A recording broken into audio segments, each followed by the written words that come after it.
discussed what was taught. They asked questions amongst one another. Mhm. And they built, that C word again. They built community with Mhm. each other.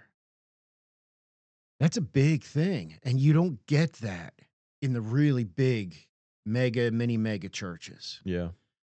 I've only ever attended one church that has over 2,000 people in attendance on a Sunday, Yeah.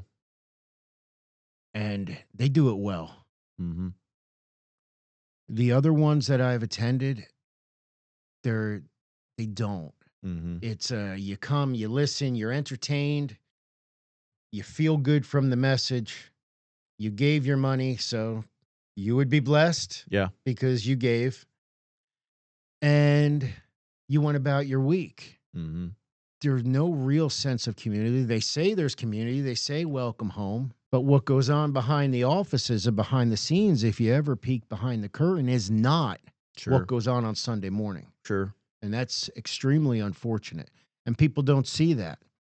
And they W think they're loved, but they're just a butt in the seat. well, and so going back to the mindset of where we were in the '80s Mhm. and before that, smaller churches, Yes. 100 to 500 people. 500 is probably even pushing it. The church I grew up in was not very biblically sound. I think Okay. they read one Bible verse, and sometimes the sermon didn't even touch on that. Yeah. But here's what I'll tell you. There was community in that church. If you needed something, you had a fellowship of believers.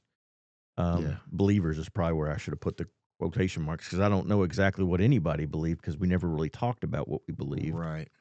But you had a group of people that had your back, and if you Yeah. needed something, you could find somebody in the church willing to help, and you knew each other. Yes. So I think that was the big difference is you knew each other. And that didn't come about by, some big church where you had to get crazy involved to even know anybody. Right. It Right. just came from you sit in that pew next to me every week Yeah. and we start talking and we form a relationship based on the fact that there's only a few of us. Absolutely. I think there's something to say about that. I think that's Uh, important. Most definitely. You Yeah. know, it you had touched on something and you said the church that you were in had community Uh-huh. and they cared for one another, which the Bible's very clear that that's what the church is supposed to do. Sure. It wasn't very biblically sound in its teaching.